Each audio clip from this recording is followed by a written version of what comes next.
Yep, this is everything that we've done to date. It's going to have a comprehensive list of the siting studies. Our memorandum of agreement is included in this supplemental environmental assessment. Species consults, section 106 for historical properties, section 4F, noise analysis, climate change, and our government-to-government communications.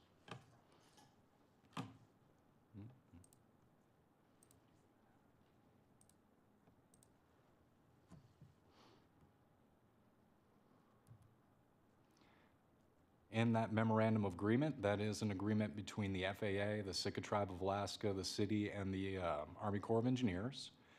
The point of this MOA is to eliminate adverse effects that our project's going to have. If you have something that you want to protect, you're going to want to make a comment to Sitka SPB, Sierra Papa Bravo @dow.com. You could submit your comments via email, or you could attend the public open house. The public open house will be next month on the 9th here at Centennial Hall in room 3 at 5 p.m., and it will be hosted by the FAA. And lastly, we have a pilot stakeholder meeting for our floatplane pilots. That will be next week, so a little bit sooner. That'll be here at Centennial Hall in room 5 at 6 p.m. And what we're going to be doing there is we're going to be reviewing the 65% design, incorporating the comments back from our floatplane pilots, making sure that we got everything that they need in that design progression from 65 to 100%. And we'll also be reviewing our fly-friendly program, check a few things for accuracy on the pattern, and ask for feedback on significant measures we could take feasibly to reduce noise. Any questions? Thank you, Joseph. Really appreciate this. I think the biggest part about this update is just reassuring everybody that this project is moving forward still. I know there's a lot of people that are very antsy in this community to get a new base, me included, because I see a lot of the benefits that it's going to bring to our town. So excited that this is still tracking, that everything is still going forward as planned, and that we're relaying some opportunities for the public to have some more input on this process as it moves forward. So thank you.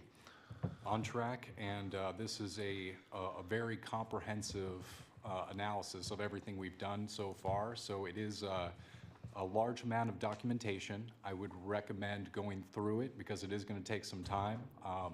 I would say it would take someone at least a couple weeks to go through the entire supplemental environmental assessment. It's a substantial documentation, and it also includes all the documentation that we've done in all the years leading up to this. That's a part of this SEA. So that's what we'll be seeking feedback for the public open house next month. Great. It's on track and on track and under budget. On track and under budget. Now we're tracking. 100% eligible design grant from the FAA that we're current. It was a COVID grant, so the city does not have a match on the current grant. 100% eligible. Great. Thank you for your time. I got one question for you, or more than that, but for the 65% and then going to go to 100% once the memorandum is agreed on and stuff, how did it, like with I haven't looked at the plan for, I don't know, a long time from how long it's taken, but what I'm babbling about is the elimination of the wave attenuators that prevent the southwest that most of us have been here for a while know is going to come to that spot, and now they're not going to have the boomsticks or the wave attenuators there, and the aviators are planning on not keeping aircraft there insured in the wintertime. Is that how it's shaken out now? So we're still at 65%. Having the wave attenuators has gone back and forth as we've moved through the design process, but that's not something that is firm. We're still not at 100%. So if that's something we need to include, let us know, bring it to the public open house. That's important for us to know. Well, the FAA tax money that this is coming from, not a grant, that's for year-round aviation. It's supposed to be year-round, right? The whole premise, not to be only in the summer. Or that'll come up later. All right, that's all right. Never mind. Sorry, man. Just how many years has this been going on? Was it 2007? It's been a long process, and all the documentation is on the website currently if you want to see the exact timeline. But as far as separating what the project is and what ongoing maintenance or daily operations will be, those are two separate funds. This specifically is for the project. That 100% design grant that we're operating currently with the FAA is for the project and completely separate from what we're going to be doing with the enterprise fund for the seaplane base. Two different conversations. Thank you for that. So are we creating a new enterprise fund? Is that what I just heard?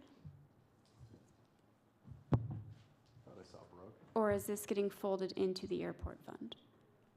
My understanding is that these are going to be two separate funds, whether it's an enterprise fund or if it's something that we're going to have to fund through a general fund subsidy would still need to be worked out between Brooke and I. This will be separate from the Sitka Rocky Gutierrez Airport Enterprise Fund. But how that shapes out, I think Finance and I are going to have to work through that. Probably closer to 2028 when we're putting the final touches on the project. You know, like for me, and you know, with the stuff coming up where the economic studies, you know, that we got to have coming up in the borough, coming up for the vote and everything, this is the biggest.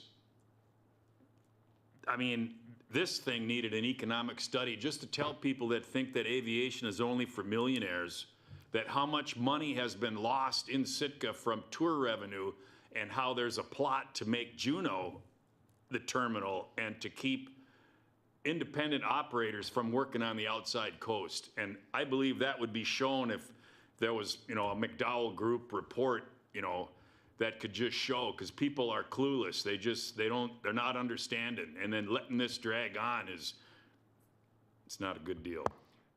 Well, what I will say is that we have an extremely good team at the FAA that is pushing this forward. Christy and Kendall are doing a really good job, and I'm very impressed working with them. I don't want it to be misinterpreted like this is allowing to drag feet or that it's being delayed in any way, because there is a substantial amount of work when it comes to working through an environmental assessment. And these things need to be carefully addressed, and we need to do our due diligence as a city. It's not a situation where, we'll get to this deadline and this is slipping. If you'd like, I could review our milestones and our schedule. It's pretty complicated in Microsoft Project, the different tasks that have to line up with each other. And it's, I think, a list of over 200 different interlocking parts that all need to go through and be addressed properly. But it's not something that is intentionally being delayed at all, by any means. And Scotty, I think what's being left out too is it took so long for so many years because we didn't have a federal grant at the time. The fact that we were able to get the federal grant, that has sped up the process. So. In my mind, that's when we got the grant, that's when the process really started. So just something to keep in mind. Anything else for Joseph? Thank you. Appreciate your time. Thank you. Moving on in our scheduled special reports this evening, we have a general code recodification project. Sarah. All right, well, Rachel and I just have a few words, and then we're going to turn it over to Emily. I've been working with Emily for quite a few years. In 2022, the previous legal staff and myself, we identified the need for kind of a redo of our code. We got as far as the reorg part of it. And then Brian left and things changed, and here we are. But Emily, John, and I and Rachel met, and we've decided that this is a good time to move forward with this project again. The platform that Emily's going to talk about tonight, we would be required to move to that in the next year or so anyway. So we feel like this is a good time to just get a head start on another legal review, a complete kind of a rewrite of the code, but Rachel's going to explain the next piece of it. Sure, yeah, I'll just take a few moments to clarify what this is and what it is not. It goes under the term recodification or rewrite, but we're not making huge substantive changes to the code. So anything that would need to come to you all for, hey, substantively, like, we found out through the OAH process, we don't have a cell phone tower specific code. That's still gonna have to be written separately, separate ordinance, and come to you. What this is really error correction. You've had a lot of folks up here telling you, hey, this provision is preempted by state law, this one conflicts with federal law. It's getting those errors out of the code so that the code is completely enforceable. Just to give some examples of that from the 2022 legal review, we've got a definition of a clerk treasurer as if that were an entity, but we have a clerk and we have a finance director. So that term clerk treasurer is in our code, but is meaningless for our operations. That needs to go away. We've got a definition of immediate family under conflicts of interest that covers like your third cousin twice removed. It's too broad. It's not enforceable because it is so broad. We've got a section on salaries that's got, except for salaries in the year 2002, those ones are accepted. Like maybe we don't need that in the code in the year 2025. And that's some stuff that was picked up in the previous legal review. And then staff in the legal department will be able to contribute things that we've noticed, just kind of going through day-to-day practice. For example, a number of our code provisions have the enforcement of those code provisions set as misdemeanors. We can't enforce misdemeanors because we don't have a borough level court. We don't have a borough level prosecutor. We can only enforce violations. So we have all these crimes that we claim to be able to arrest people for that we can't actually do. So those need to be removed as misdemeanors and dropped down to violations. We've got a part of the planning code that cites Washington law. Just like we're going to be preempted by the Alaska state law anyway, that needs to cite Alaska law. Just errors that make the code unenforceable. And this is going to be a team of specialists taking a global look at the entire code to make sure it is internally consistent so that there's not definitions for one term in one section conflicting with another section, that every section that's referencing, as under SGC, blah, blah, blah, that those references are all correct back and forth. The citations to state law are correct. We don't have anything that's outdated and preempted by state or federal law. Just a comprehensive error correction to make sure the code is fully enforceable, with the goal of it being more clear to citizens what they need to do if they're taking on projects to be in compliance with the code, relieving stress on staff when they're coming into my office being like, this says this and this says this, and how do we even make this happen, and getting a code that's fully modernized, fully up to date as of the date that this recodification happens, and that's moving along smoothly for everyone. And one really cool piece of the technology that Emily will talk about is that as we have throughout this process, which will probably be 2 years, as new ordinances are passed, there will be a place to house them and make sure that they are integrating into this review also, so that we're not bringing on code that then is creating new conflicts or errors, so that by the time it's published in say 2028 maybe, everything's fully up to date, error-free at that point.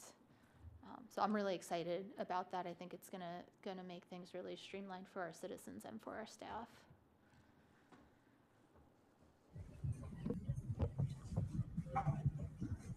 Hi, I'm Emily. I'm from General Code. I am your codification account representative.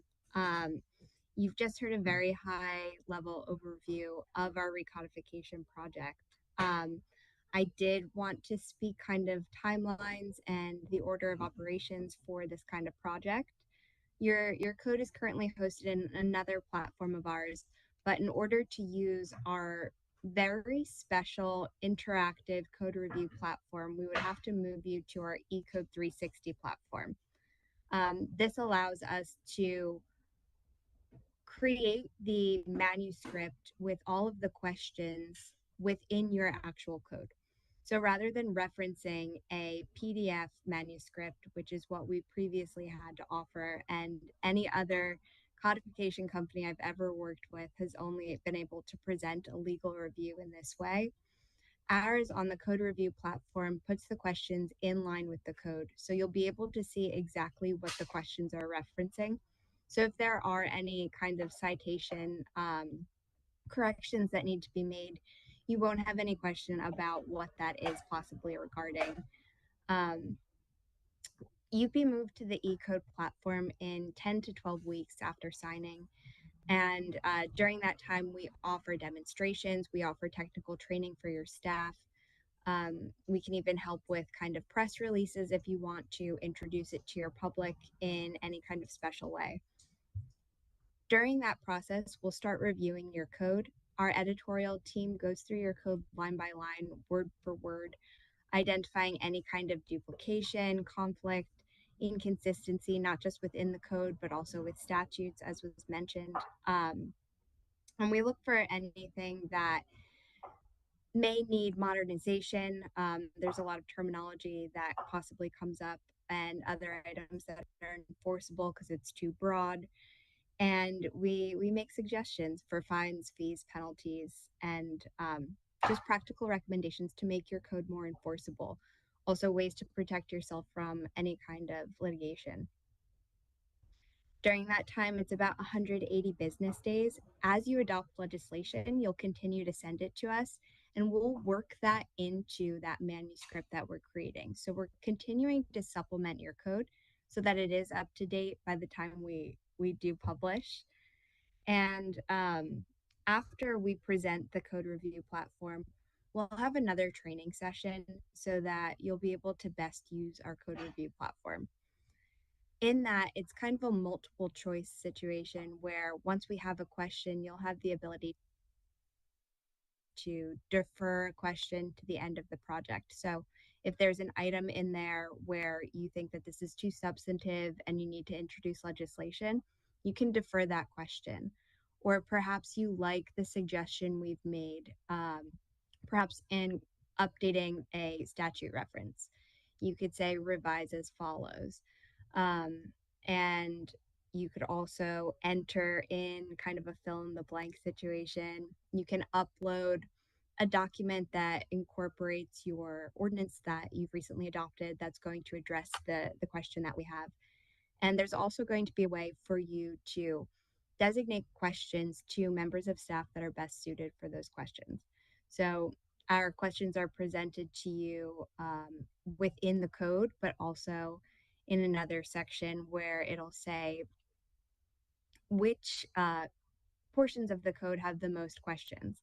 So perhaps that's finance, and you may want to bring in someone who's best knowledgeable in that topic, or perhaps it's zoning and you bring in someone for that. And with the answering of the questions, it can still be changed unless you lock it, but you're also able to review it and you're able to see who has made the changes on those questions. And you can go back and see a history. There's also an ability to have a conversation on those questions. So if you've designated it to one person and they've answered the question, but they'd like your attorney to look at that question again, they can tag them in it and that question will be reviewed. Once we have that completed, which we suggest it's 100 days for you to go through the entire code review platform. And it's a suggestion mainly because we don't want this to get too far out of date. It's not a hard stop. We're not going to say your project's over if you don't complete it in 100 days, but it is the recommendation.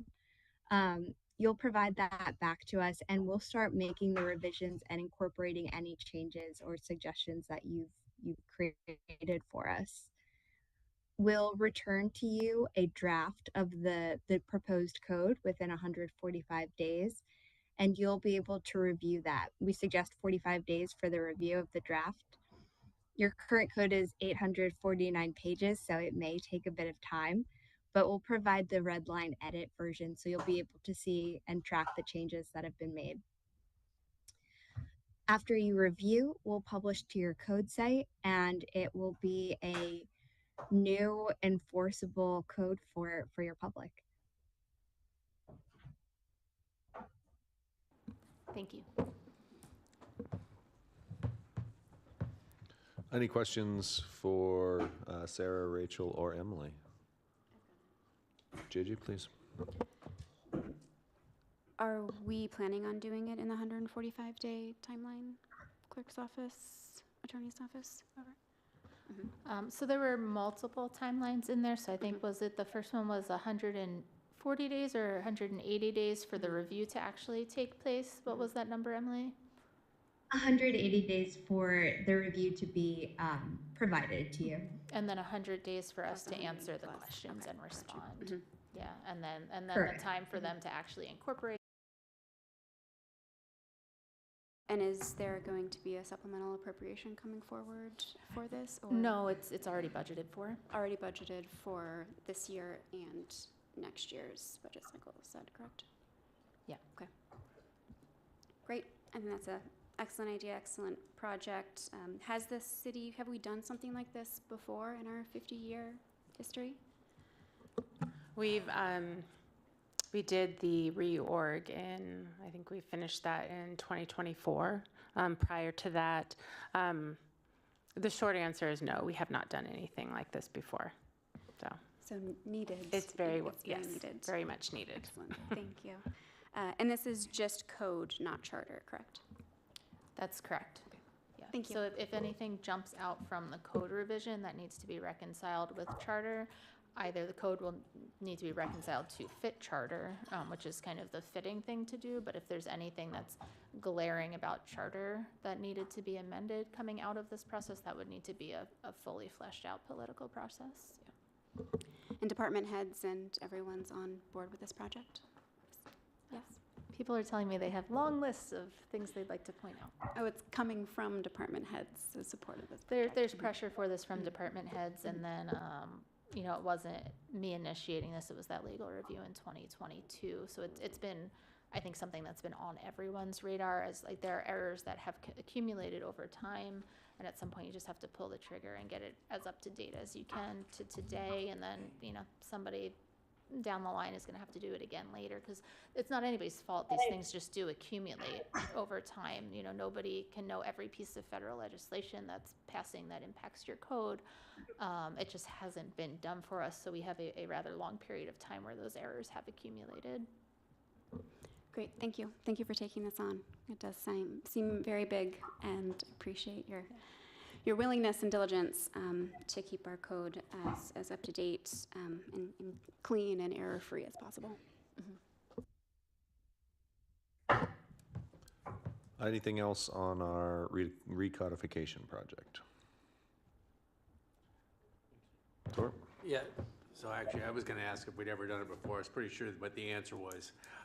So I assume this is gonna go back farther than the city existed. Because we've only been, because we were a city, and then we were city and borough, so it's probably gonna go earlier than 1972. So that probably explains why some of the things are misclassified, because it predates the actual city. Yeah, and that's the situation with the misdemeanor stuff is we had a municipal level court at one point, and we no longer do. So there's errors that have occurred due to the system of government itself even changing. And I'm sure people did the best they could at the time to get that to where it needed to be, but it's not perfect.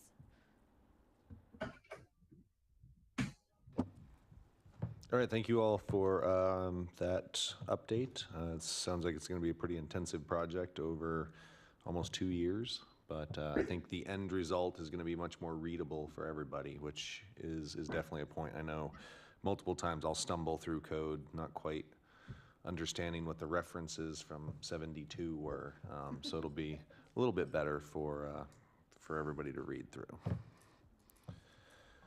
Moving on in our scheduled special reports this evening, we'll have department quarterly reports, starting with IT, please.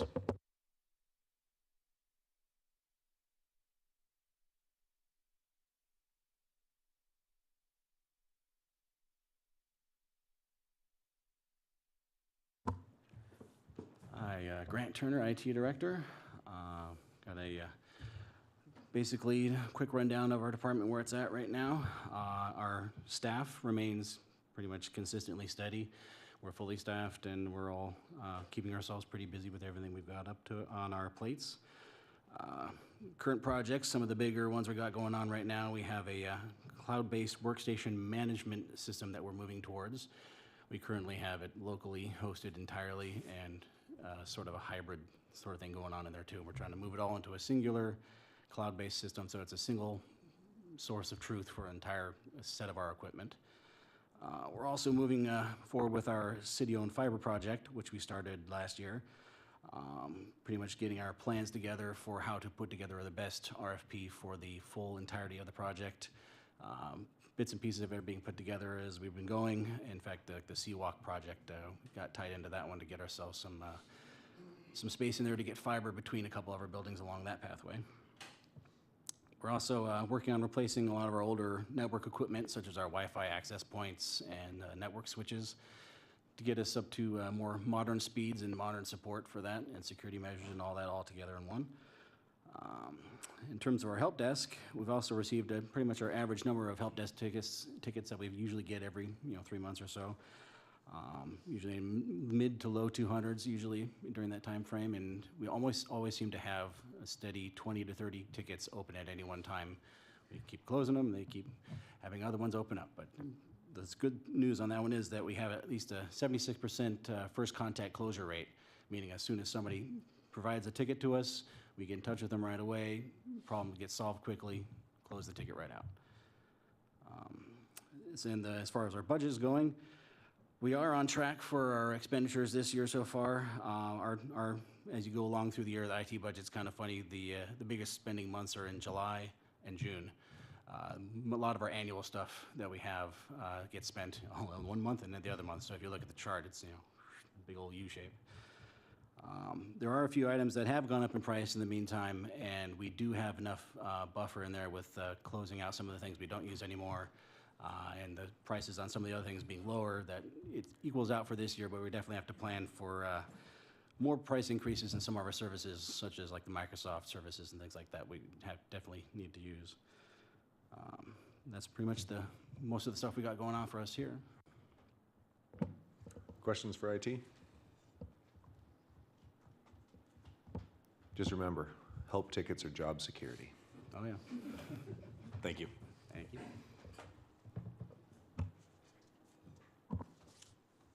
Moving on down, department quarterly reports, HR. Josh isn't feeling well this evening, so he's not here. Okay, we will So it's me. postpone his till next time. He does not get off the hook. He has to do it next time. And then moving down even further to the clerk's report. All right, so the last 3 months was a time of transition in our office. We promoted Holly to deputy municipal clerk, and we hired Brian Schoenfelder as our assistant municipal clerk. Brian was the MSO at the police department, and he came over to the clerk's office. So I'm really happy to have both of them on board, and we're looking forward to everything they're going to bring to the office. And I also wanted to congratulate Holly. She received her certified municipal clerk designation today. So yay, Holly. Other things that we have been working on this summer, in mid-June, we received a citizen initiative. That one was initially, I didn't certify it. The applicants reapplied, and that one was certified. So we were busy working on that. And then we were busy with the candidate filing for the municipal election, and then of course just getting everything ready with that, or for that.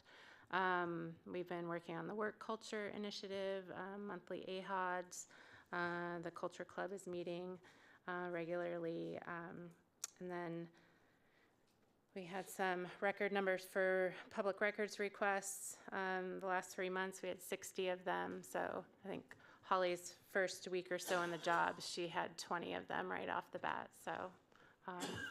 And then as far as budget, we're at about 4% right now.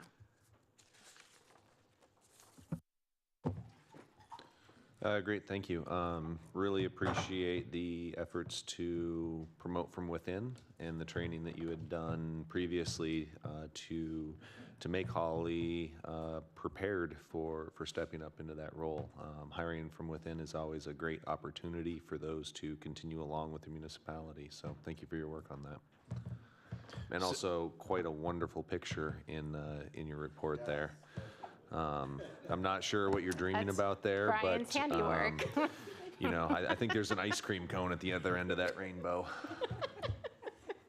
Hey, Sarah, on the 60 requests, was that 60 different people or one person or It was 60 different requests. right on?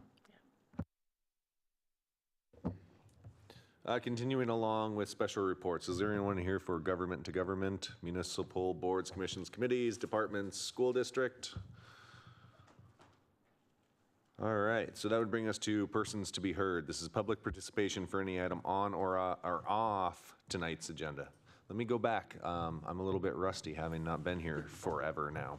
This is public participation for any item off of tonight's agenda, not to exceed 3 minutes for any individual.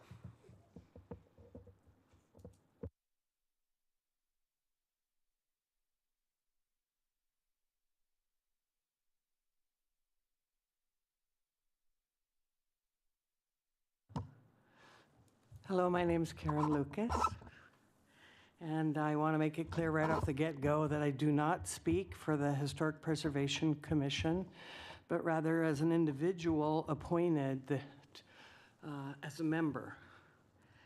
I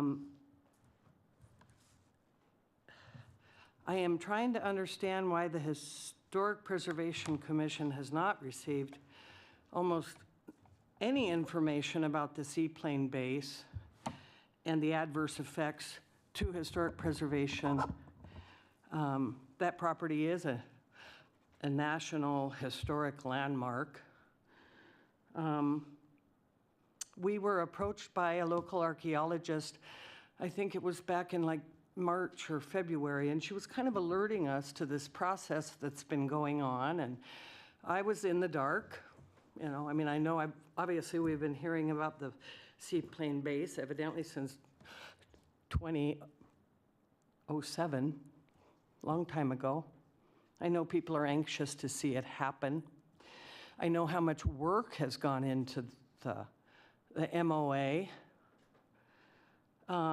However, the Historic Preservation Commission was not informed.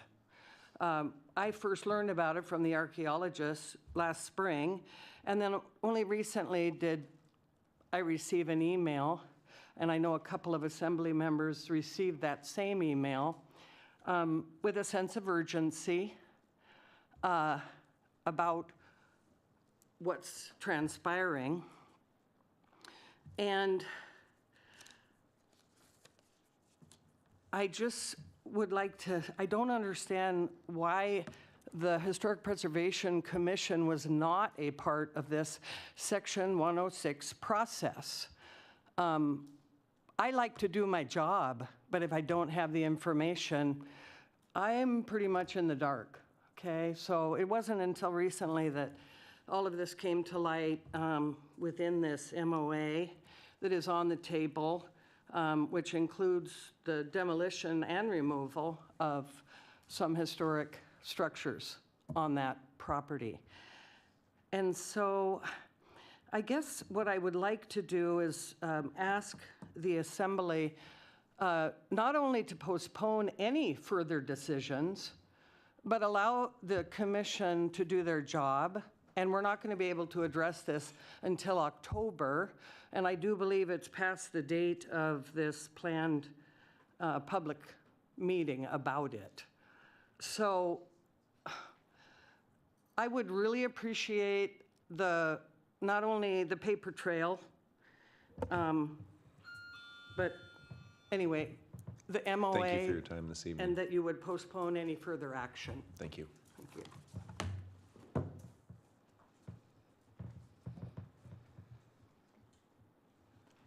Anyone else for persons to be heard? Any item off of the agenda?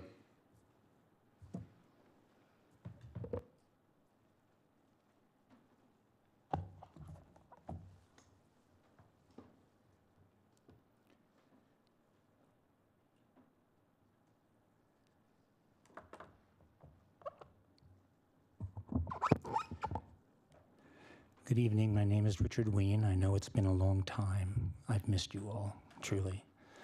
The initiative process is fundamental to Alaska and its constitution. Proposition 2 represents an enormous barrier to the democratic initiative process. On November 8th, 1955, 55 delegates to the Alaska Constitutional Convention gathered at the University of Alaska in Fairbanks to draft the Alaska Constitution. During this nearly month-long endeavor, the delegates devoted a significant amount of time to the ballot initiative. The delegates formed a committee to examine this form of direct legislation. The committee described the process as the power of the people to initiate laws themselves. In other words, direct democracy. The delegates believed that the exercise of the initiative is a fundamental right of the people. They tried to strike a careful balance between three concerns. One of them was permitting direct democracy in a way that was easy for the public to use and understand.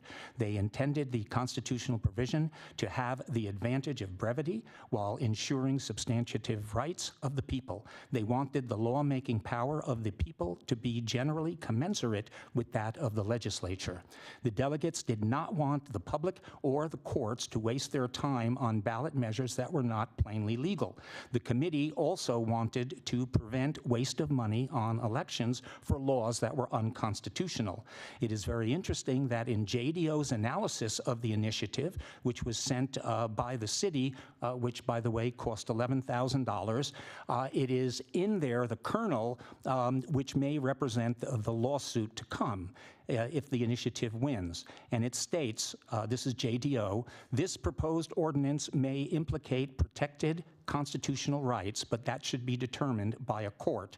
This is in direct contradiction to the desires of our constitutional framers. In context, this initiative follows on the heels of the CAP initiative.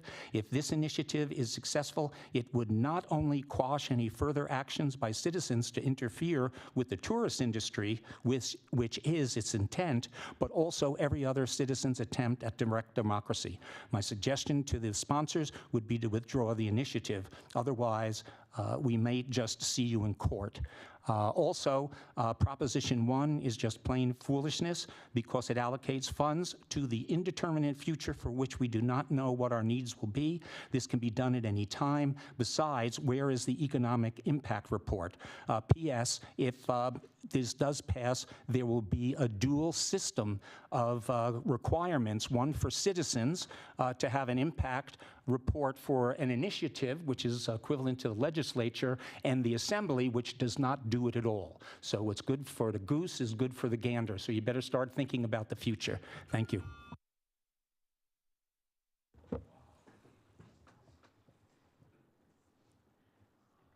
Anybody else this evening, persons to be heard? Any item off of tonight's agenda, please?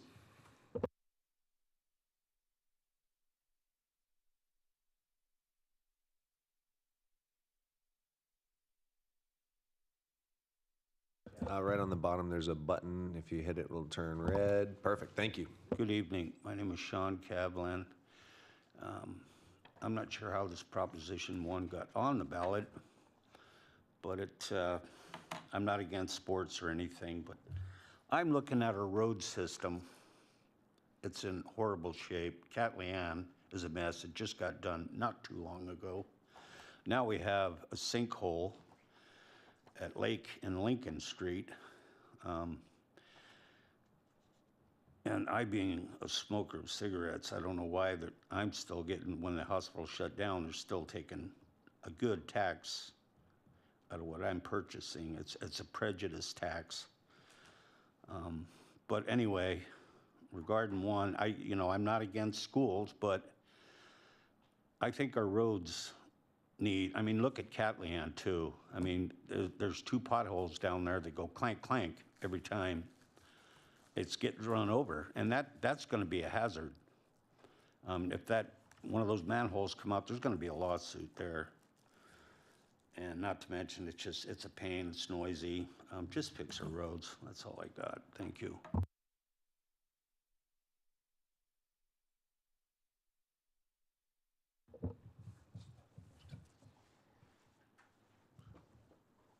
Persons to be heard off the agenda this evening. Seeing none, we'll move on to consent agenda. I move to approve the consent agenda consisting of item A, approve the minutes of the March 11th, 12th, 18th, 25th, and August 26th assembly meetings.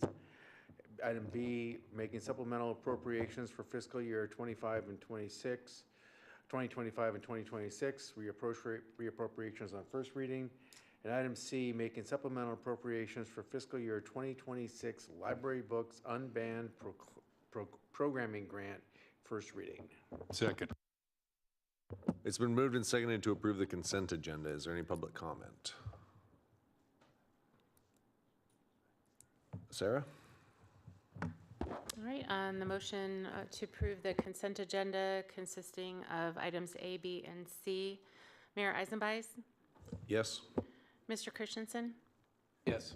Mr. Yestad, Yes. Mr. Mosher, Yes. Mr. Celine, Yes. Ms. Carlson, Yes. and Mr. Pike. Yes. The motion passes 7-0. Items B and C, the two ordinances, will come back for second reading on September 23rd. Thank you. Item D, please.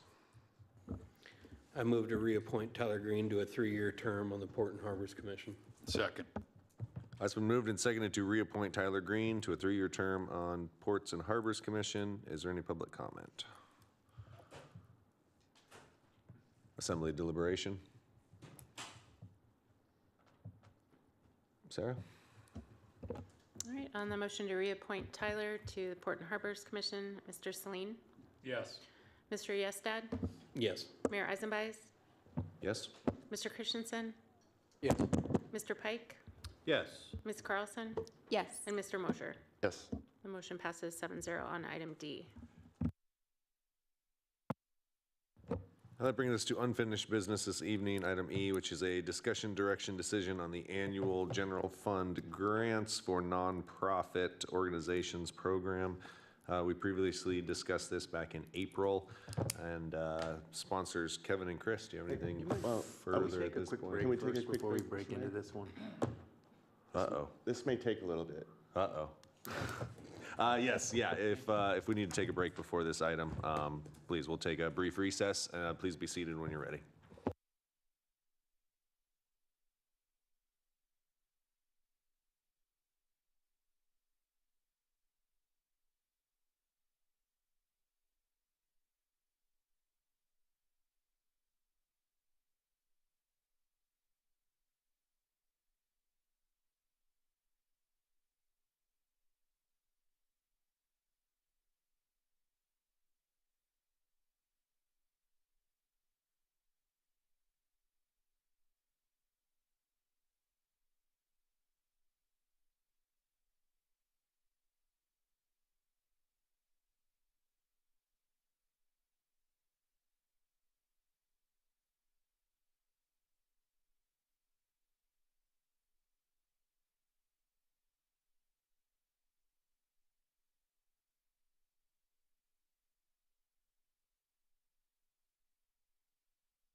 historical preservation and all that, so. All right, well, we got everybody back in the room here.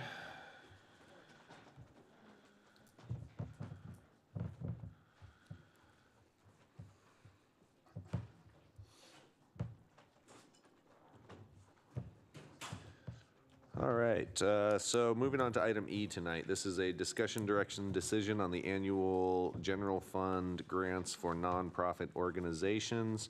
We originally discussed this back in April 22nd and have some further updates to discuss. So Kevin, you want to go ahead and kick this one off? Sure, I will. Okay. Thank you. So Chris and I have been working on this. So just to clarify before we go forward, this, if approved, would not impact this year because we're literally doing the dispersions for this year's grants next week or next assembly meeting. So this would be for the following year. I think everyone remembered we had a lengthy meeting and it was a very robust discussion, and the assembly gave the okay to negotiate with Sitka Legacy Fund to try to take over the grant making process. And if I remember correctly, we had several options. But I wanted to clarify because it's in here. You know, last time some of the assembly members expressed reservations about giving up total control, and so I do have to acknowledge when you're looking at this, that's exactly what it would be. Remember, the purpose of this is to simplify. Just before I go further, is to simplify the process for the assembly.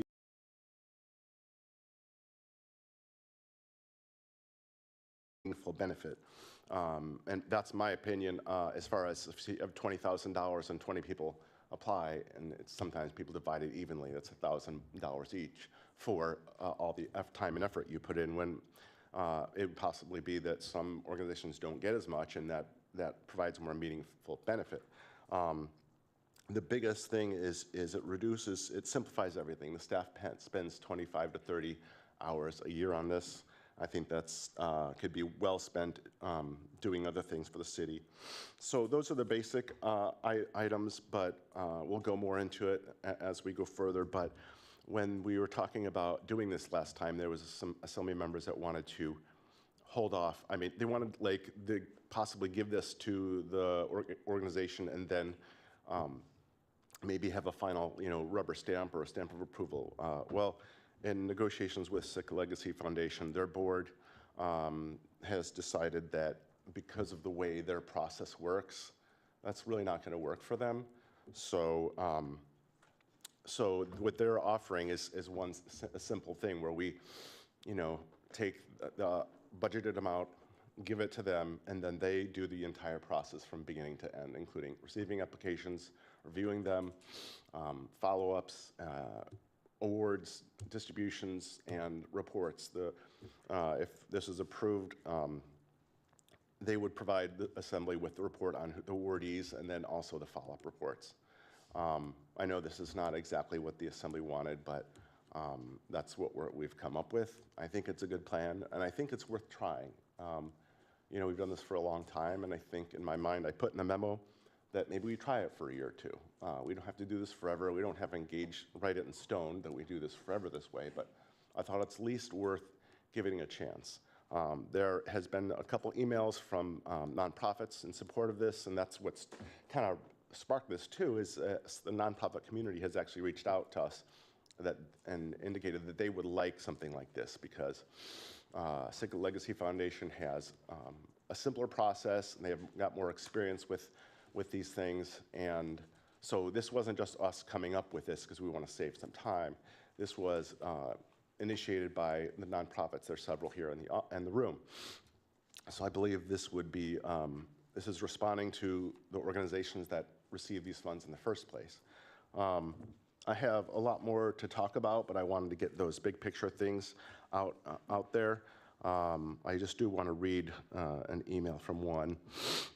Just bear with me. This is a person from the public who emailed the assembly regarding that. Person said, I have been involved in nonprofits all of my 38 years in Sitka as a volunteer and as an employee.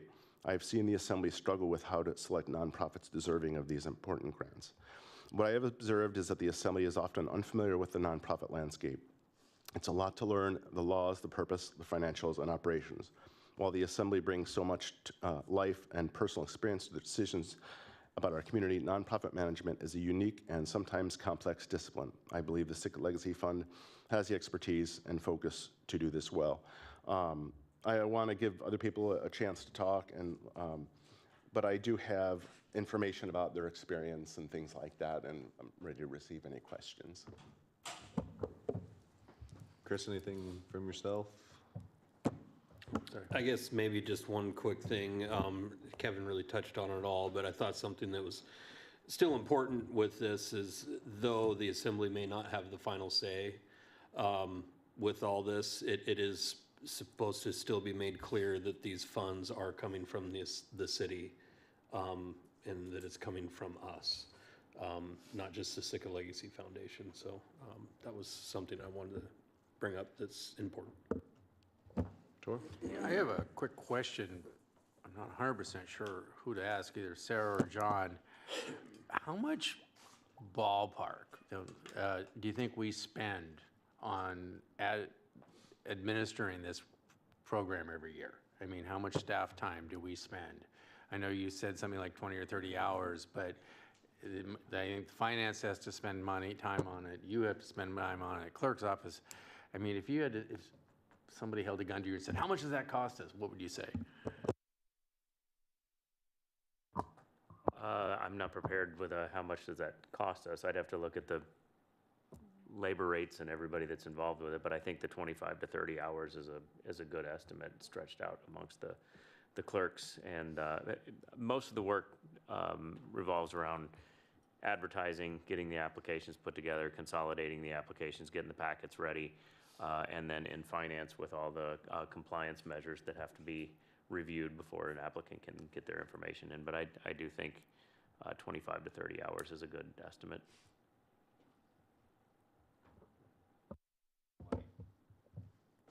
Yeah, I think they spend 25 hours just chasing me down for my allocations, so. I mean, yeah, that just strikes me as light. I'm sorry, it seems like I know how much long our packets are, and we've got to check them all, but, so. Yeah, Kevin, I know you said this may be a longer one, and I think there is a lot of room for discussion in here, but for me, I think this is a win on multiple levels, so I thank you for continuing to do the legwork on it. While, it's going to cost about $2,500 a year to run this, staff time is going to be freed up to focus on other issues. And then a huge one on this that I didn't think about until I reread this tonight, the after action type stuff, the compliance reporting. That is a huge lift. And when that is now not in-house as much potentially anymore, that's where I think a big win is. And then not only that, but the perhaps more appropriate allocation of funds in a manner that is suiting of the nonprofits. I know you brought up the concern that we don't have the ultimate say on it. However, in a way we do, because we will watch the actions of Sitka Legacy Fund, and if they are not cohesive with the views of the current assembly at that time, I think that either a work session and or simply removing the contract is in order. So I think there are mechanisms for the assembly to be as involved as they want. After 20 years of doing this, we'll simply codify it that's how it happens, and we'll be able to step away. So thank you both for your work on this. I'm excited to see this go forward and bear fruit for everybody next nonprofit granting cycle. Tim? I just have a question of the sponsors. So it wasn't real clear, is there for me anyway, maybe I just missed it, the Sitka Legacy Funds payment coming out of the nonprofits total? That is correct. So we're decreasing what we're giving to nonprofits by this by particular? 5%. It's a 5% fee, which I think in my mind is cheaper than if you figure the labor hours, 20 to 30 labor hours times their wages for the city staff. But yes, that is correct. So the assembly could always do, say, next year. Well, we could increase our supplement, our budgeted item for next year, to account for that. But that is true. That's true. You're right. JJ? Question for probably John, maybe Rachel, about what this would look like as an agreement. Since there is a fee for service, it does say in the memo that it's not open bid, but would that be a contract agreement, MOA, MOU? How would we go about getting this organized? I would envision the grant funds would be a grant to the organization, and then we'd have a separate budget line item for contract purchase services, and they would be the contracted firm to handle that. They would be the grantee, and then they would issue to sub-grantees, but we would have to put a contract in place to make that happen. So there'd be a term and all those provisions from other lease agreements, contracts that the Assembly's seen recently, like Visit Sitka or for the Correct. use of the haul out there? Okay. So would that come, usually there's terms and extension years and all of that, so even if we couldn't really just try it for 2 years because we'd have a term, or would it be a 1-year contract with extensions beyond? It would be the desire of this body to give me a term that they'd like to look at. Yeah, I think it's whatever the Assembly decides. I wouldn't mind doing an initial contract of 2 years and then a couple years extensions after that. Keep it real simple. Yeah. So then that would come back to the Assembly in perpetuity, or would that ever just become an administrative? I'm just trying to look at this a little bit more detailed as I do on seemingly all matters, because we're saying, oh, we can always revisit, but when a contract is involved, we often can't just always revisit. Yeah, I mean, as far as I understand, after talking with people, yes, it would be, that's why I suggested 1 to 2 years. I think 2 years would be a good time to start. It would give a couple years for people to see the benefits or the challenges, however you look at it or however it turns out. And then at the end of the 2 years, yes, it would, actually, John, would it come to the Assembly for the extensions or would that be delegated with the administrator? That, again, would be at the desire of the Assembly. You could put it as a 2-year base with option years, and if the contract terms are being met, I could execute the option years, unless the Assembly says they want to hear back on compliance from the contractor before they execute the option years. I mean, as a Assembly member, one Assembly member, I would be okay with either. I'm pretty flexible with that. Next question on just this is tax dollars. There's a kind of a level that the Assembly has to be to do our due diligence, be reasonable and prudent, all of that. We have a large audit process that kind of covers a lot of that for us as a second set of eyes. What would that audit look like, or is there anything we should be thinking about from a financial perspective on our responsibilities to the tax dollars, the taxpayers, and where this money goes beyond this table that you could shed some light on? I talked to Brooke yesterday, and she doesn't see any issue with ongoing, basically when we give the money to the organization, Sitka Legacy Foundation, and our reporting, there's nothing really we need to do. But if you want, you can ask Brooke or to come up. And that's because they're a nonprofit and they're able to give grants to nonprofits? Once we give the money over, our responsibility, from my understanding, will be ceased. We're done as far as managing the grants. That's the whole purpose of this. I do not believe, after speaking with Brooke, that there will be any type of follow-up that we will need to do. We will get a report from Sitka Legacy Foundation, and in my mind, that's where we put a 2-year start. We're going to find out if we're happy with it in 2 years. I mean, that's essentially how the process is audited now. The Assembly makes the grants, and the grantees report back at the end of the year or at the end of their grant year on the use of their funds. And our audit hasn't really extended any further than that.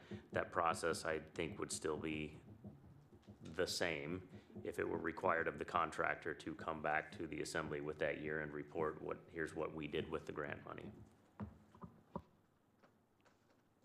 Thank you. I'm not trying to poke holes in anything. I'm No, just trying that's to totally fine. understand how this would look and apply some previous knowledge from other contracts and other granting cycles and other understandings of this and that to see how this would transpire. Because at this phase, it's still kind of an idea, but yet we're getting really close to plan and execution. So how would that come to be, and what would that look like, and what level of, I guess, oversight does the assembly have or want? So is there a representative from Sitka Legacy Foundation here tonight to kind of, from their side, give us a little overview or a little Sure. understanding of? Yeah, we got Chris. Chris, can you come up? Chris, hi, please. Chris is the chairman of the board, of Sitka Legacy Foundation. Hi. Question to start, what does delegate administration mean to you? Or what would that mean to the Sitka Legacy Foundation? I'm sorry, I didn't hear. The phrasing here is delegate administration. So what would that mean to the Sitka Legacy Foundation? We would manage the whole process, basically. So we would, advertise the availability of the grants. We would handle the applications. We would review the applications, make the decisions on who gets the grants, and then make the awards, issue the checks.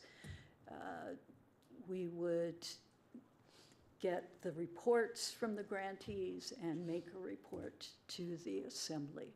So basically the whole process. And is that for the current value of $50,000, $2,500 for admin, is that an acceptable amount for signing a contract, doing the whole thing, making it very, buttoned up? So. Yes, we already do that as volunteers, basically. So we have one very part-time staff person who helps with the process, but we're well able to do it within that amount. Thank you. That's amazing work your nonprofit does for the community of Sitka. What does, because it seems like this came from kind of maybe the assembly not being expertise in grant making. What is the expertise of your committee or your board that administers or that it selects for grant making? Yeah, our board is made up of individuals from the community who have a lot of experience with the nonprofits of the community. Many of us have worked for nonprofits, and I personally worked for the Forca Group for many years and worked with nonprofits all over the state and several here locally in Sitka. So, and what we do is raise money and give grants. So that's our focus. That's what we're interested in doing. And we have a pretty broad knowledge of the nonprofits of the community. Thank you. I think the previous rubrics and papers that the Assembly is using came from your group, and they were excellent. So that's just another testament to the value you bring to this community. Any other piece that you'd like to share on this topic or what you've heard so far from our discussion? Well, just to make it clear that we are an affiliate of the Alaska Community Foundation. So they handle all of the kind of backroom processing. So that gives us the depth. And we've got the computerized application process and scoring system. They handle the issuance of the awards and the checks and the reporting. So we are the local face. We make the decisions on the grants, but we've got a lot behind us in addition to our current 5 members on the board. We've got a lot of professional backing for us. Thank you. I appreciate you coming forward and sharing all of that. The timeline that we have here in this, this won't happen until next year. But is that all okay, appropriate, and acceptable to you guys as a group? And Yeah, our own grant process is happening right now. So next year, if you decide to go in this direction, we would just roll the process together and have a similar timeline. And that would be enough to make that happen with your, Yeah. Okay. It's probably how long it would take us to draft that contract and get it signed and all of that. So thank you for what you do for Sitka and for coming here tonight to kind of talk us through this. Thank you. Anything else for Chris?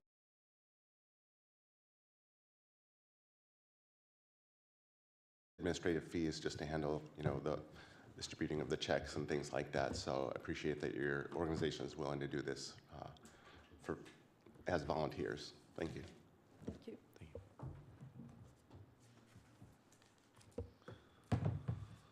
More discussion. Jim? I think just more of a comment. I think the compelling language for me was Kevin's point about the 2 years. Let's try it out for 2 years. I guess I'm disinterested in adding years to that. I think it would make more sense for us to, it makes the assembly have to stop and actually look at it. If we ended at 2 years and say, yes, this worked great, no, this didn't work great, we want to do this or we want to do that. If we just have this ongoing sort of roll through, I think I've certainly discovered through this process that sometimes we're willing to just keep going with contracts as opposed to really stopping and having to evaluate it and open it up to the whole process for the public. And so should we go forward with this, I would be interested in a strict 2-year contract, and then, if the assembly at that point can then decide if this is where they want to go or if they want to pull that back and run that more political process. Sure. I guess I have a logistical question here. As far as a motion, I know we have this possible motion before us, but I would think that we would want to say something to direct staff to negotiate a contract, a 2-year contract with the Sitka Legacy Foundation rather than just go do it like it is here. So unless anybody has a objection, I move to direct staff to negotiate a contract with the Sitka Legacy Foundation to administer the general nonprofit grant program. Second. And if you need me to change that, let me know. It's been moved and seconded to prepare a contract to move our nonprofit grant program to the Sitka Legacy Foundation. Is there any public comment?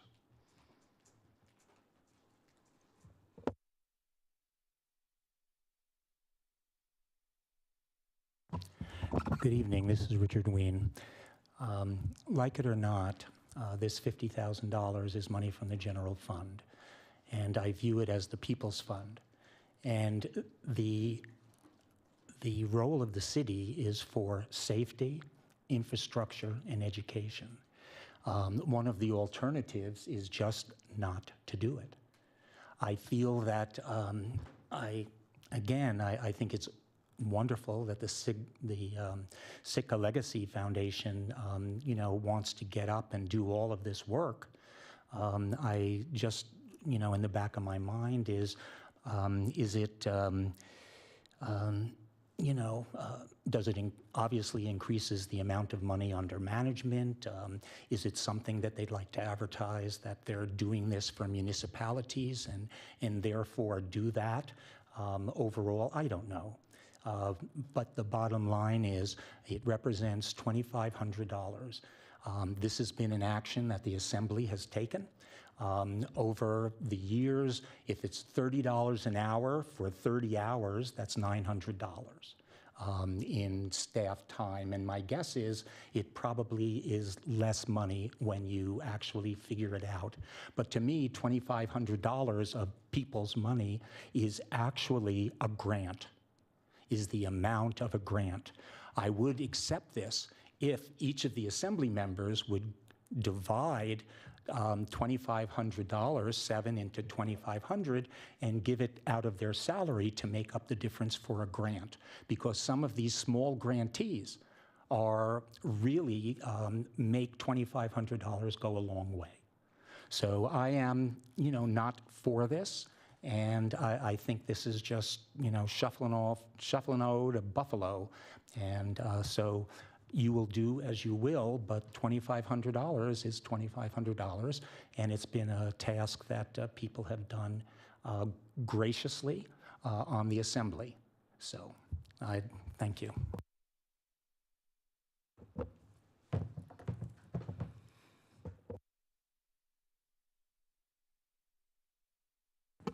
Members of the Assembly, this is Ben Huey. Thanks so much for considering this. I've been eagerly awaiting reform of this program for years, ever since I started having to fill out this application. Our application this year is 16 pages long. There were 18 applicants last year, a few hundred pages. I won't make you raise your hands to see who read all of the 300 pages of the application. And I don't think you should. This isn't work that you should be doing. This is work that you can delegate, you can set priorities and give it to somebody else. Like much of the city action is made, you have staff and other folks who can implement. As far as the cost of the program, yeah, a 5% fee is pretty low as far as administration goes, and there's city staff time, but I think we should value your time as well. That is not without cost to the city. And on the nonprofit side, we have 18 nonprofits filling out the 16-page form that takes way longer than a more streamlined process that Sitka Legacy Foundation could fill out. We're talking about tens of thousands of dollars of nonprofit staff time that go into this program.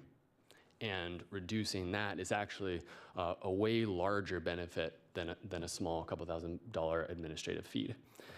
As far as the process goes, the lack of any sort of standardized criteria that are applied in the allocation of the grants is the biggest struggle for us.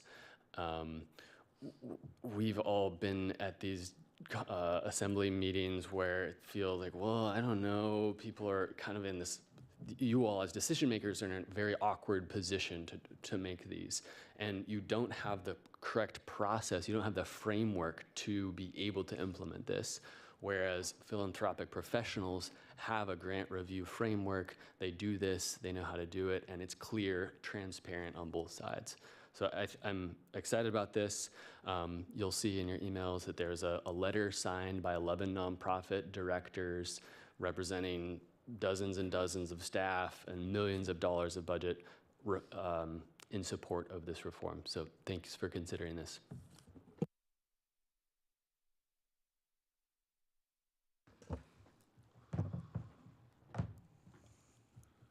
Is there anyone else on the motion to prepare a contract and delegate administration to Sitka Legacy Foundation? I see none. Back to the Assembly for discussion. JJ? I'd like to thank the sponsors for, like Kevin said, he talked to finance this morning, and you were, coordinating with the clerk's department to kind of get this to the next level that, I'm a bit more comfortable with. Having talked about this in April and then again tonight, my first thought when I read this packet on Friday was like, well, didn't we already talk about this? Like, didn't we already make a decision? But with that kind of next level of inquiry and understanding, even though it is a little different than what we said in April, it does look like the right choice. And I think that 2-year without extensions kind of gives that opportunity for assembly in 2 years, because we are now kind of almost hard coding that we will be doing $50,000 next year too, whereas it's always been we have the opportunity to pause it for a year. When there's a contract out there, we won't have the opportunity to pause it if something happens in the general fund and we need to do a stopgap for something. So I appreciate the bringing it back, even though it kind of seemed like we would be changing our minds 5 short months later. Thank you for following through on this and doing the work. Thank you, JJ, for all the comments. Very well spoken. I do, Tim, I really like your idea of the 2 years now that we've talked about it, because it forces us just to revisit, and I don't think it's going to be a really big deal, but it forces us to take a look at that time. And I do want to clarify in any contract, at least it's my understanding, that the Assembly will retain control over how much every year, whatever we budget in. It won't be hardwired a certain amount into the contract. It'll just be whatever we decide to budget that year. Yes, John, that's definitely the way that I would write that, is that the Assembly will set a budgeted amount to be included. And I know that this will happen anyway, but I would also like some sort of out clause where we can give along those lines that due to various reasons, this Assembly is able to pull out before that 2-year part.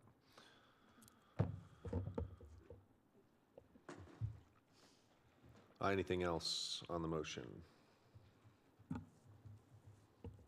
John, do you need anything else from this Assembly at this point? Sarah? All right, on the motion to negotiate a contract with the Sitka Legacy Foundation to administer the annual general fund nonprofit grant program. Mayor Eisenbeis? Yes? Mr. Christensen? Yes. Ms. Carlson? Yes. Mr. Celine? Yes. Mr. Mosier? Yes. Mr. Yestad? Yes. And Mr. Pike? Yes. Motion passes 7-0 on item E. I just want to say thank you for everyone. Thank you. So next new business item is a decision on whether to allow sales tax free days following the Thanksgiving holiday and set dates. Deputy Mayor Pike, I do have a substantial financial interest in this item, so I would ask for recusal. I concur. You are recused. Thank you. Do I get your paperwork, or are you good? Is there any paperwork?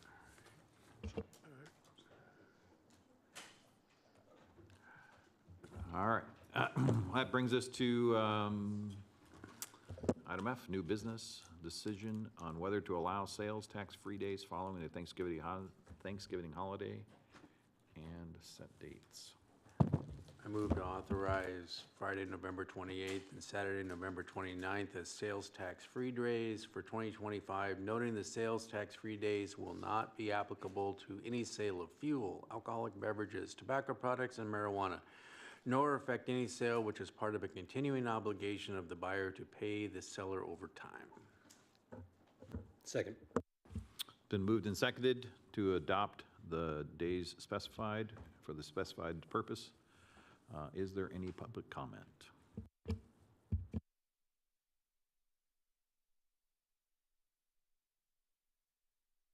Seeing none, assembly deliberation. How much does the borough lose for those days? I think that's a John or Brooke question.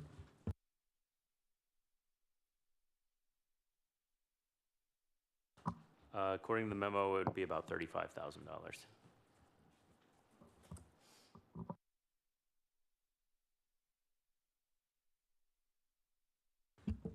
JJ. Plus probably a little more because there's going to be a lot of boats hauled out over that weekend.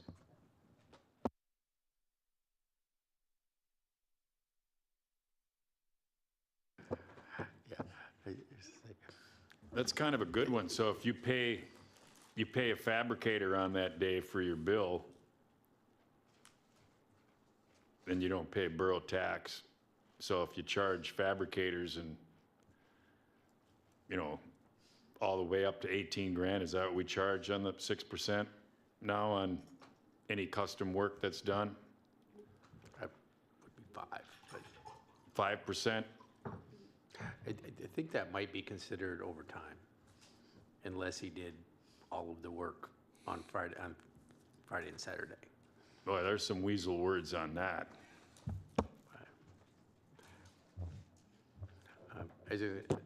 I was just going to say that at this juncture, we've done this now for a long time.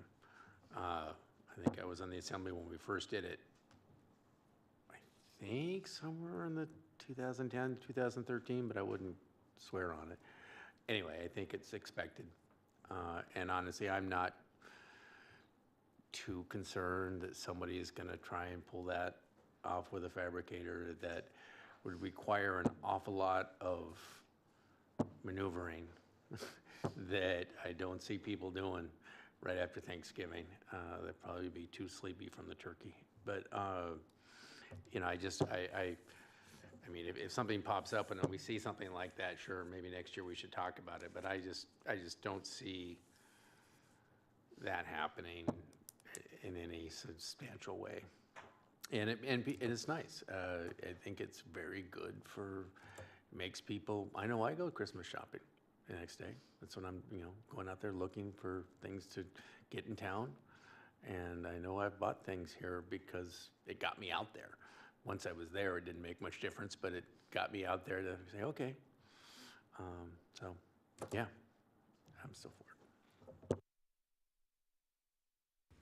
Yeah, I think for me, and just anecdotally, I think it has a big impact on the local businesses. I think they count on those days to help make their year go better. So, and to start that Christmas shopping season, certainly. So, yeah, I mean, it might be worth us codifying this in a more permanent manner, if this is what we want to do, and also kind of look to close some of those loopholes if we find them. So, any further comment? Ms. Carlson. John, it mentions here in the memo a little bit about that remote seller sales tax. So I know we've done this for years to promote kind of local shopping. Can you tell us a bit more about how that applies to online shopping for those 2 days as well? We have a requirement to notify them of the sales tax-free dates, and as in the previous years, they will be notified of the exemption dates. Now it's a matter of whether or not their software is sophisticated enough to provide those exemptions for those days, but they'll be notified in accordance with the agreement. Thank you. That's important.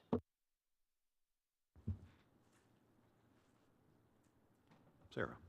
All right, on the motion to authorize November 28th and 29th as sales tax-free days, Mr. Christensen? Yep.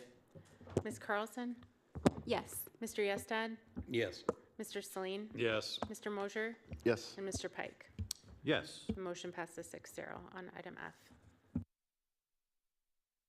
Thank you. Stephen is back. Thank you, Tim. Appreciate that. That would bring us to persons to be heard. This is public participation for any item on or off tonight's agenda, not to exceed 3 minutes for any individual.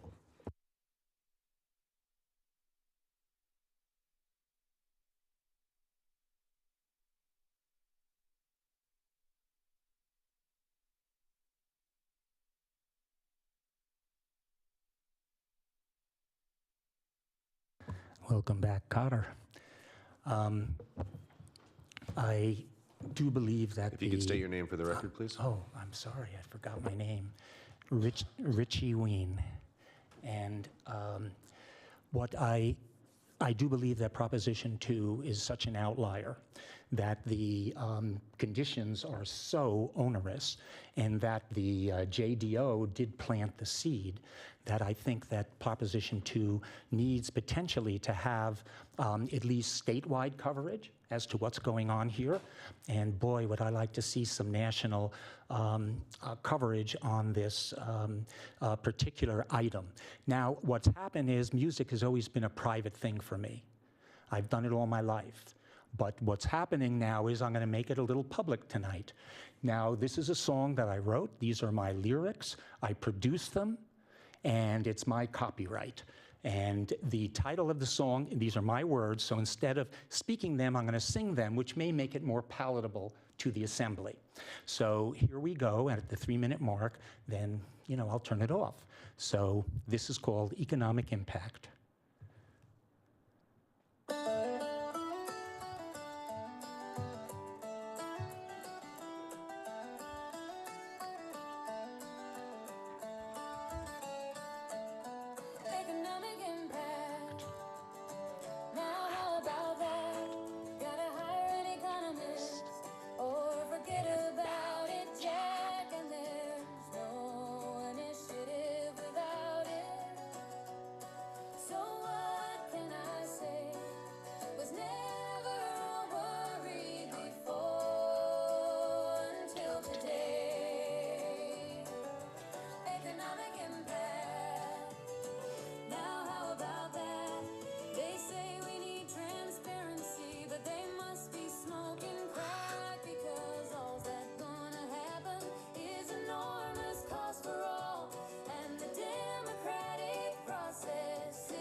Not over yet, but I wanted to say the Assembly better be talking about economic impact for themselves. Thank you.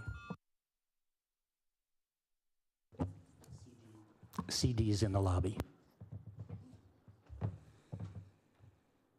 Anyone else for persons to be heard? Any item on or off tonight's agenda?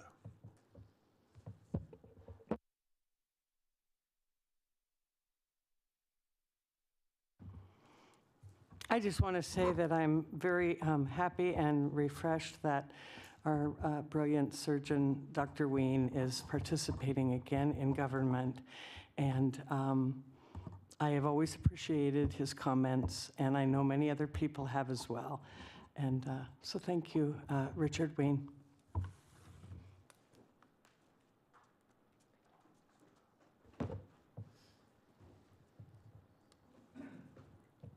Persons to be heard, any item on or off tonight's agenda?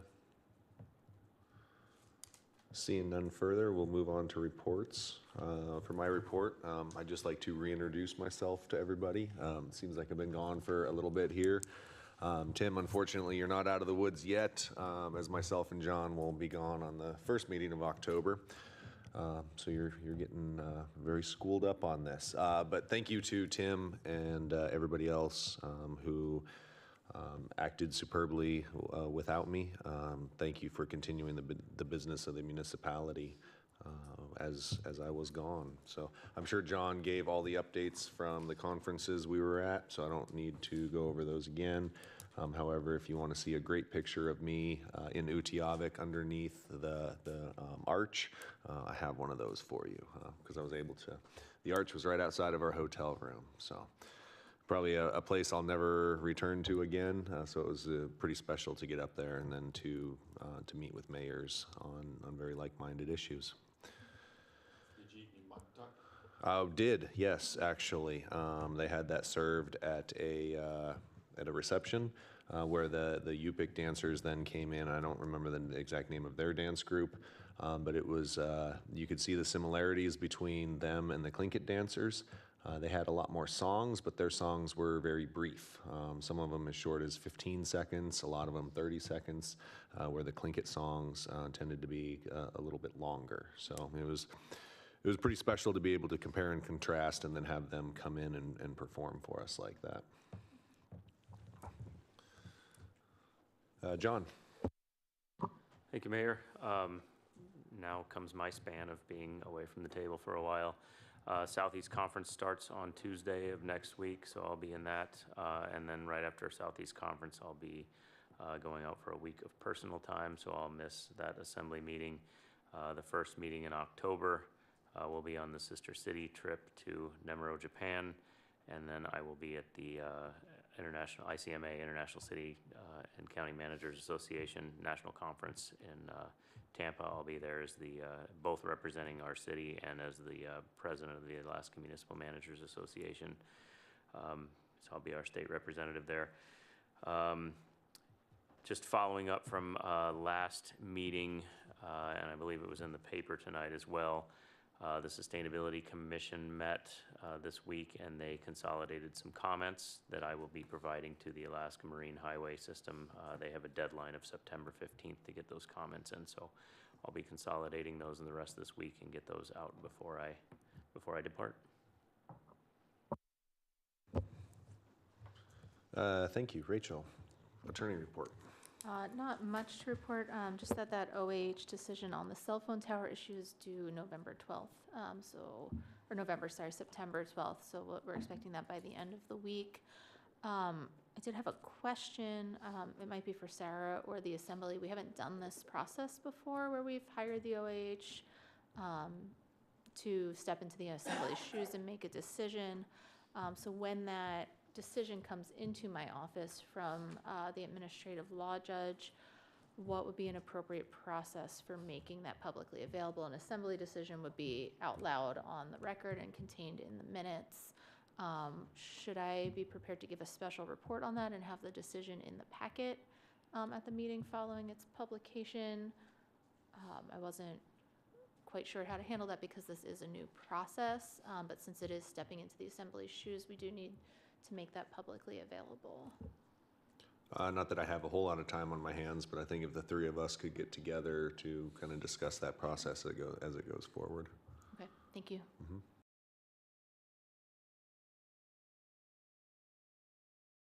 Representatives, Tor.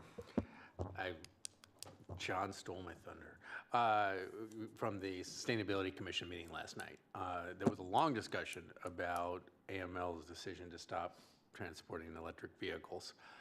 I hope that doesn't continue, but there was a lot of concern about that, and the strongly worded recommendation to the ferries to at least continue their current policy and actually to expand it, because even outside of the AML decision, the economics of transporting an electric vehicle on AML was already 5 times what it was on the ferry. So one hopes that they will listen.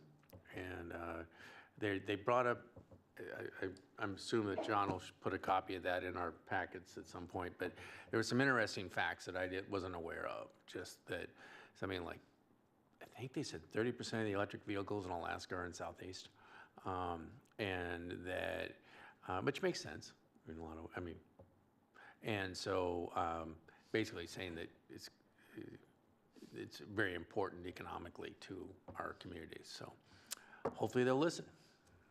Or did you say it costs 5 times as much to go AML than to take it on the ferry? Yep, it's $5,000, and up until a few days ago, it was $5,000 to put a car on electric car on AML, and about $1,000 out of Bellingham.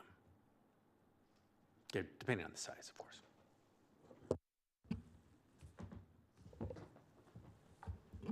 Tim?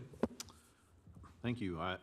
Police and Fire Commission met, and I think they have some consequential things that are coming forward. So they're starting a public process about police cameras.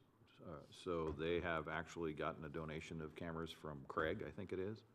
And so they are looking to talk about that process. So look forward to them having some, it's going to be on their next agenda certainly to talk about. Also, I think we can look forward to the police department. You know, they've kind of done an inventory of their vehicles, and they have some, I believe, some recommendations potentially coming forward for us to review how to help them update their fleet. So I think there are several, those are a couple of the consequential things that that commission is looking at. Thank you. Kevin? Yes, Mr. Mayor. I did not attend because it was canceled, but the Parks and Rec Commission meeting for today was canceled. But there's a note. We got an email from Kevin Knox, the staff liaison to Parks and Rec. I'm just going to read a little bit of it here. Help shape, this is for the Parks and Rec Department, help shape the future of commercial recreation. The 2026 Commercial Recreation Land Use Plan is being developed, and we need your input. Your public comments will directly inform the guidelines for issuing permits. Draft documents can be found on the City of Sitka Parks and Rec page. Schedule and other information opportunities are as follows. September 1st to 21 is an open comment period. If you want to email, you can email the city at recreation@cityofsitka.org, or there's an online survey. September 25th, public engagement open house, review of data and land use recommendation, public comment opportunity. October 2nd, Parks and Recreation Commission special meeting, review and consideration of the recommendations, which there will be public comment.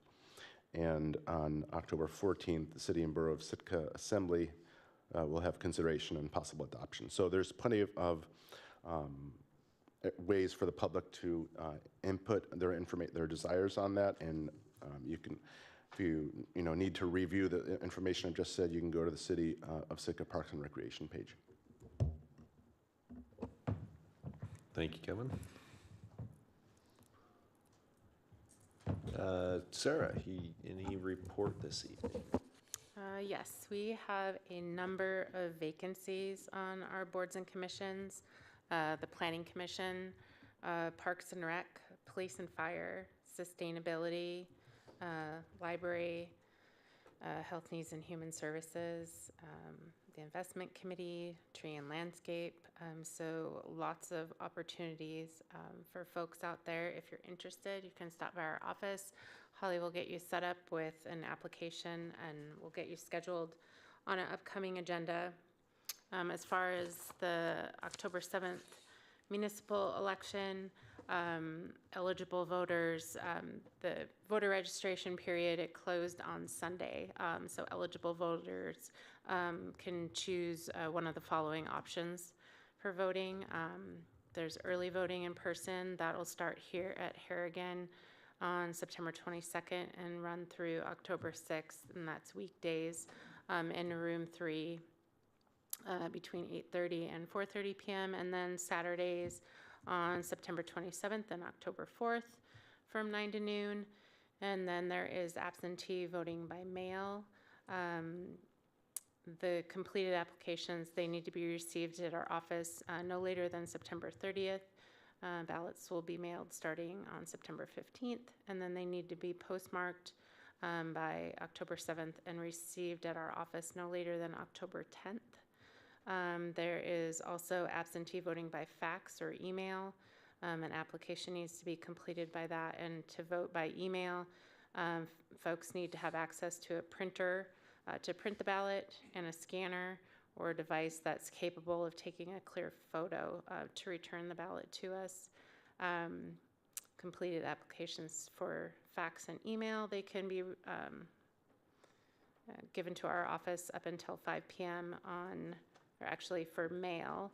Actually, this is a typo, so I'm glad I'm reading this. For voting by fax or email, the application is up until 5 p.m. on Election Day, October 7th. And then they need to be returned to us no later than 8 p.m. on Election Day. And then, of course, there's voting by personal rep if folks can't make it down to early voting or the polls on Election Day. And then on Election Day itself, October 7th, both of our polling locations are here at Harrigan. The polls are open from 7 a.m. to 8 p.m. And each of our precincts have an ADA compliant voting machine and a wheelchair accessible booth. So if folks have questions, they can contact our office. Great, thank you. Any other reports this evening? Seeing none, that would bring us to adjournment. Second. All those in favor say aye. Aye. Any opposed? Thank you all for your time this evening. We are adjourned.